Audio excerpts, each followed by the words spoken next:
د کهانه شروعات د وی ماشومې نه کیږي چې هغه په خپل کې مرکه قدرتي نظاری قید کوي خو د بدقسمتۍ نه دا تصویرانه په یو غټ مصیبت کې واچوي د تصویرانو د غستو په دوران کې دا یو سړی ته خیال شي چې هغه د دې د وړاندې یو خزمړه کیو بیا یې یو کندې ته غورځوي خو تختیدو په ځای باندې دا ته په پټه باندې د هغه قاتل نه تصویر واخلي او بیا خپل ګاډي لره منډه کی چرته چې تر په انتظار خو څنګه چې هغه ګاډي له ورسي نو ترې غیب په دې سره دا غي زین د خیال راشي چې کې دي تر مې په ما پسې ګرځي او هغه واپس د غزې ته ورشي د کم زین چې دې تصویرانه غستیو دا ګوري چې تر هغه قاتل سره خبرې کوي او دا ولا اوازونه ورکی چې راځته دا قاتل له خود دینه مخکې چې هغه په سپوه شوی قاتل ولی اوس دا قاتل نظر په جنې ولکی چې دا غي پلاس کې کیمرې ته پام شي خود دینه مخکې چې هغه په دې ډس کړي وو هغه د غزې نه ځان رو باسي په منډو منډو کې یو زوړ کور ویني چرته چې جیک نو میکاسو سیدو ماشومه فورن دغه په کور کې داخلي کی چې هغه ودروي او تاسو ته کوي چې څه چل شوی خو د دې مخکې چې هغه وته سبېلیو په دې کې قاتل راورسي او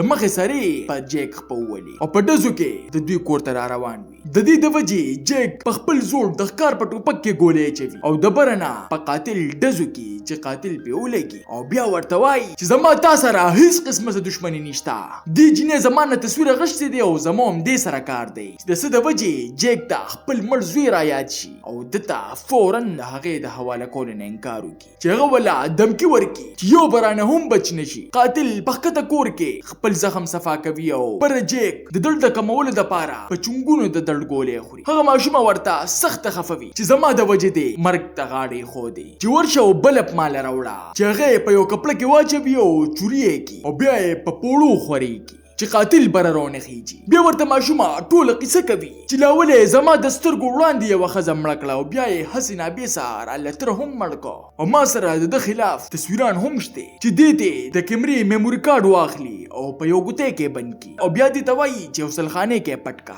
قاتل لاندې د دوی د کور ته شیخلي چې د کمزوري معلومه کړي شي چې د تپکه دغه یو زوړ خط ملو شي په دې خط کې جیک د خپل ژوندۍ ټول افسوس لیکلو چې جون می خټیک ټاک خو په خوشالو روانو چې لاول می زوی مړ شو بیا خزه هم پرې خوتم قاتل چې کله دا ګوري نو د قسطه د جلا ډرامه کوي چې تاسو سره خو ډیر ظلم شوی خو ماشومه واقعي حکمنه و او دل تسلی ورکي چې زما هم مور او پلار مړ دي کستا خوغي نو زبستا لور جوړ شم د دې په اوریدو سره د پسترو کې اوخ کې راشي او بلبته پام شي چې هغه تیزیږي او کمیږي چې د اندازو شي چې جنریټر تل په ختمېدو دی او کتل ختم شو نو دا به د قاتل لپاره فائدہ مند وي د وجې جیک پکړکې باندې ماشومه بار کی چې د مرګ د جون هیڅ پته نه لګي تر دې ځای نه ځانو باسا اوس پولیس ولته هم پته ولګي د هغې لاشونو په باره کې او تفتیش لپاره د جیک کور ته راځي خو قاتل ولا مقور نه او د ور د ډبورو نه مخکې په دزو کی په دې کې ماشومه هم رودانګي چې قاتل یې وویني خو د دز نه مخکې هغه واپس برزان رسولي او په واپس راتلو سره قاتل په یو سوق باندې ښه زخمی پولیس والا به هوش کی او داغه گاډي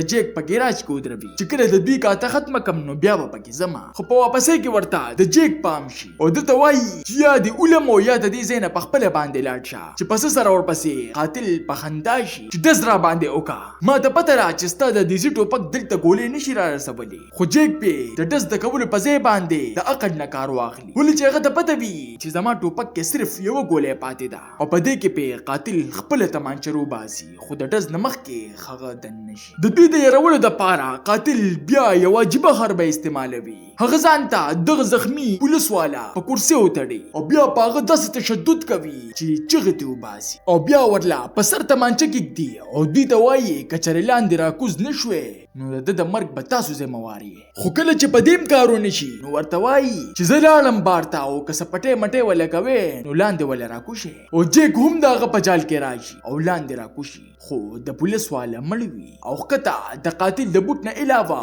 څه هم نه وي ولې چې هغه جنې پسې برخه دی وي خو دته جنې پټه کړي چې جیک ورپسې په ناګهانه کې بر روخي جیو په یو ډس سره لاندې راغورځوي چې په پوړو کې موجود شیشې پکې هم لاړې شي خو د یریدو په ځای باندې هغه نور هم خطرناک شي او د جیک د موبایل نه خزه ترين کوي او خزه ول راغواړي او لږ سات پس د دوی ورو ډبيږي چې هغه د جیک ښځه وه. جیک ول اوازونه ورکوي چې مه راځه خو اوس ناوخته شوې وه. قاتل ول ښځې ته وایي چې خاوند ته دې ووایه چې ماشومه ماته حواله کړي ګین د هغه د لاسه به ته هم لاړه شي. په دې سره ماشومه ویریږي او په ژړا کې درته وایي چې دا ټول مصیبت درته زما د وجې پیښ شو. خو جیک یې ساسمه کړي او ټوپک ول ورکړي چې په دې کې یوه ګولۍ ده او چې کله هم درپسې قاتل روخته نو ډارک یې وله او جیک لاندې ورکوزیږي چې قاتل لپې سخته غوسه ورشي چې زه په تاسو کوم زما هغه ماشومه پکار ده او دی یو بل ډزم پخ په ولي چې څه د وجې ماشومه راکوزیږي او قاتل ته ټوپک نیولی وي. خو قاتل ورپسې خاندي چې په دې کې بجلی به پړقېدو شي او جیک په ورمنډه کې او ښځه ته خلاصه کړي او دواړه لاس واچوي او همدغه په تمانچه باندې جیک په دا سر